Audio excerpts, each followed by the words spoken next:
Alors, bonjour tout le monde. C'est vraiment un plaisir à nouveau de m'adresser à vous aujourd'hui. On vient de terminer un point de presse où finalement on a présenté un peu notre plan de match auprès de nos organismes bénévoles qui œuvrent au sein de la ville. Je ne sais pas si vous le saviez, hein, mais Lévis, là, la ville de Lévis, c'est 12 000 bénévoles dans des secteurs sportifs, culturels et communautaires. Donc ça, c'est une force de frappe assez exceptionnelle et c'est la raison pour laquelle on a assuré qu'on assurerait la pérennité de nos organismes communautaires. Pourquoi? Parce que la vitalité économique, sociale, sportive et culturelle de notre ville et le succès de notre développement, je vous rappelle qu'on est les premiers au Québec pour la croissance économique, les premiers pour la qualité de vie en passant. Et ça repose d'abord et avant tout sur la force de Lévis, des valeurs d'entraide, de solidarité et de mobilisation. C'est un peu notre ADN et c'est la raison pour laquelle j'ai annoncé aujourd'hui la mise en place de deux grandes mesures qui visent à soutenir nos 245 organismes reconnus par la Ville pendant la période, évidemment, de la pandémie, mais surtout pendant la période de rétablissement qui s'en vient, où là, on va avoir besoin beaucoup de nos organismes communautaires. Premièrement, on a pris l'engagement de verser le plein montant de l'aide financière qu'on accorde annuellement à la soutien à la mission de nos organismes. Par exemple, même si un organisme a été moins actif pendant la pandémie pour toutes sortes de raisons justifiées, parce qu'on a mis le focus surtout sur les organismes qui venaient en aide aux clientèles vulnérables pendant la pandémie. Alors donc, ces gens-là vont recevoir toute l'aide financière qui était prévue en cours d'année. Donc, ça totalise 2,8 millions de dollars. Deuxième élément, on va mettre sur pied pour les organismes un nouveau programme, Solidarité communautaire Lévis, ça va s'intituler comme ça. Donc, on annonce la création de ce programme-là. C'est un programme spécial d'aide financière additionnelle qu'on va apporter à nos organismes qui ne pourront pas obtenir de subventions parce que vous savez que les paliers de gouvernement ont aussi annoncé des programmes pour nos organismes du milieu.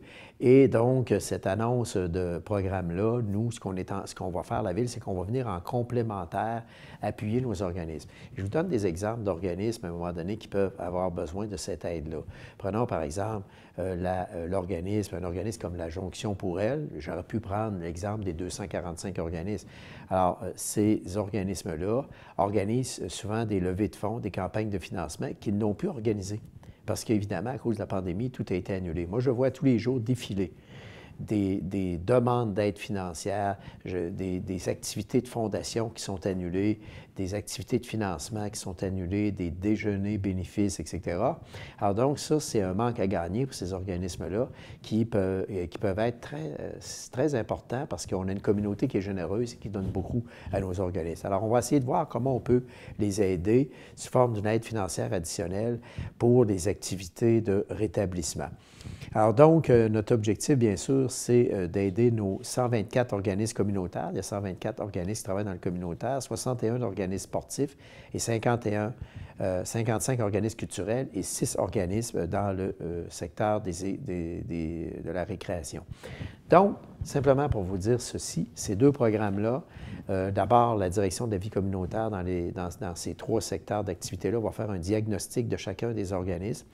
Et ils vont nous faire des recommandations d'ici le mois de septembre pour voir à quelle hauteur, dans l'équité, hein, parce qu'il faut assurer une équité entre les organismes, donc dans l'équité, à quelle hauteur on pourrait aider financièrement. Ça peut être aussi de l'aide logistique, technique de nos professionnels à la Ville. Donc, en ce qui concerne les équipements, les terrains, les programmes municipaux, puis là, je vous donne des exemples. Parc de planches à roulettes, camp de jour, bibliothèque, piscine, jeux d'eau, aréna, salle et centre communautaire, salle de spectacle municipale, salle d'exposition, gymnase, centre d'archives, centre de plein air de Lévis, location de locaux municipaux.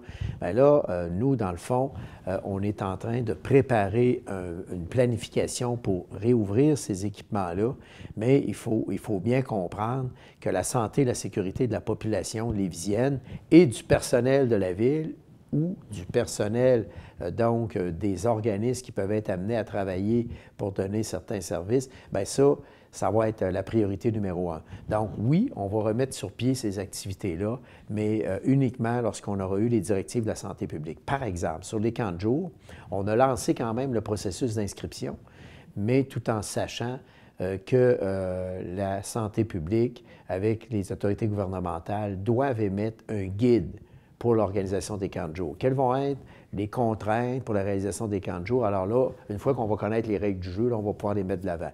Mais je vous rappelle, par exemple, que pour les camps de jour, les inscriptions ont quand même lieu. Je vous le rappelle, c'est les 11 et 13 mai prochains.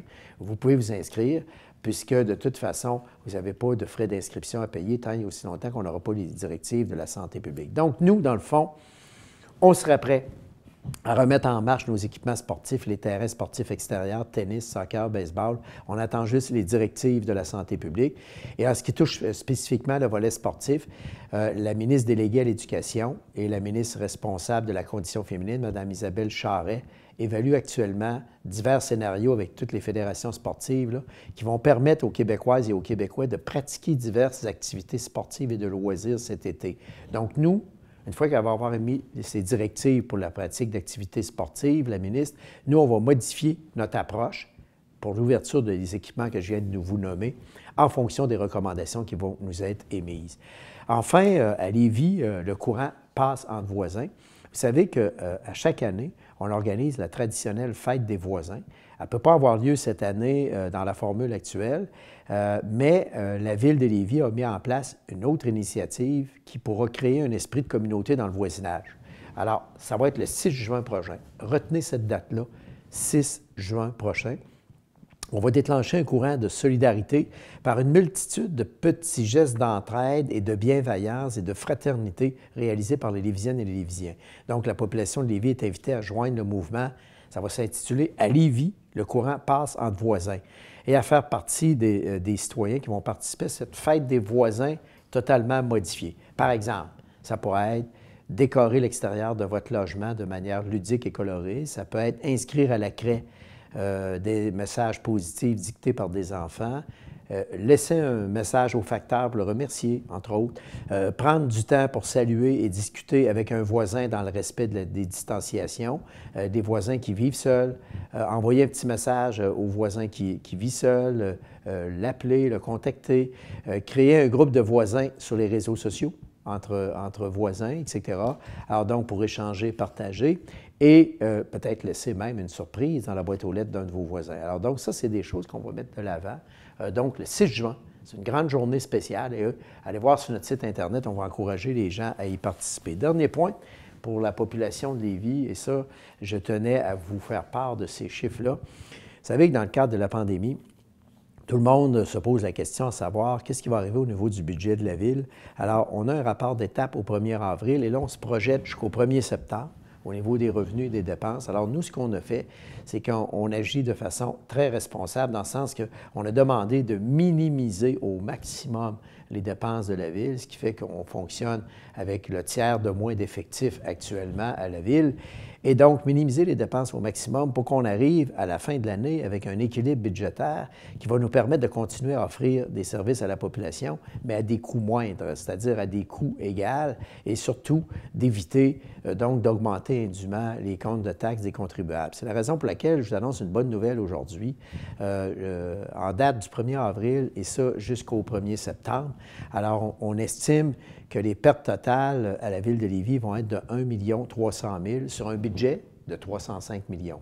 Si vous enlevez donc les impacts sur le transport en commun pour la Société de transport de Lévis à 1,3 million, dans le fond, notre écart de pertes financières n'est que de 310 000 sur un budget de 310 millions. Alors, on va continuer à gérer de façon serrée de cette façon. Pourquoi? Parce qu'on ne veut pas enclencher un gros déficit qui va venir impacter l'effort de nos contribuables. Nous, dans le fond, on a un niveau de taxation qui est parmi les plus faibles au Québec. On veut conserver ce rang-là en passant. Donc, pour ça, raison de plus pour gérer serré.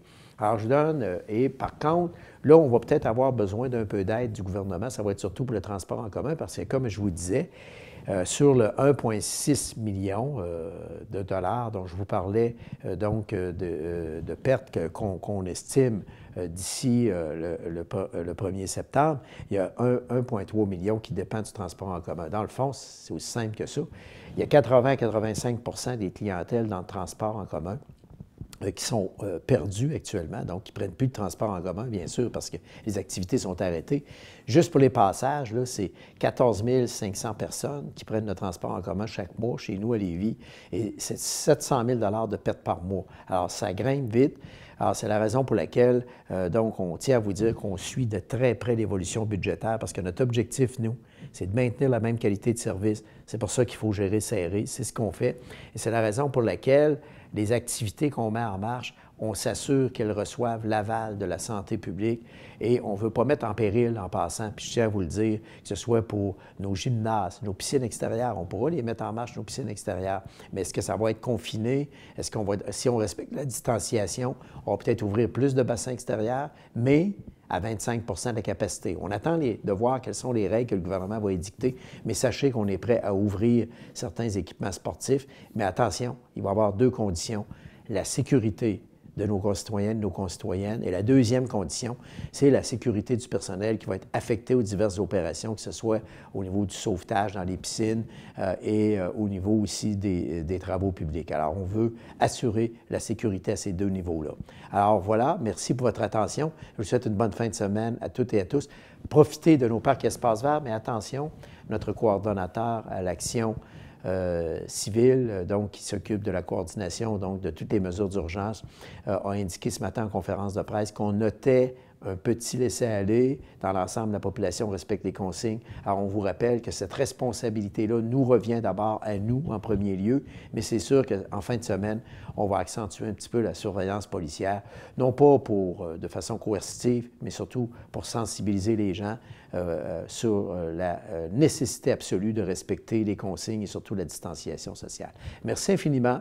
Alors, n'oubliez pas que vous pouvez nous écrire sur Internet si vous avez des questions, des commentaires dans notre chronique « Une journée dans la vie d'un citoyen ». Allez voir « Une journée dans la vie d'un citoyen » et sachez qu'on va répondre à vos questions. Merci infiniment. Bonne fin de semaine à toutes et à tous et profitez du beau temps. Merci.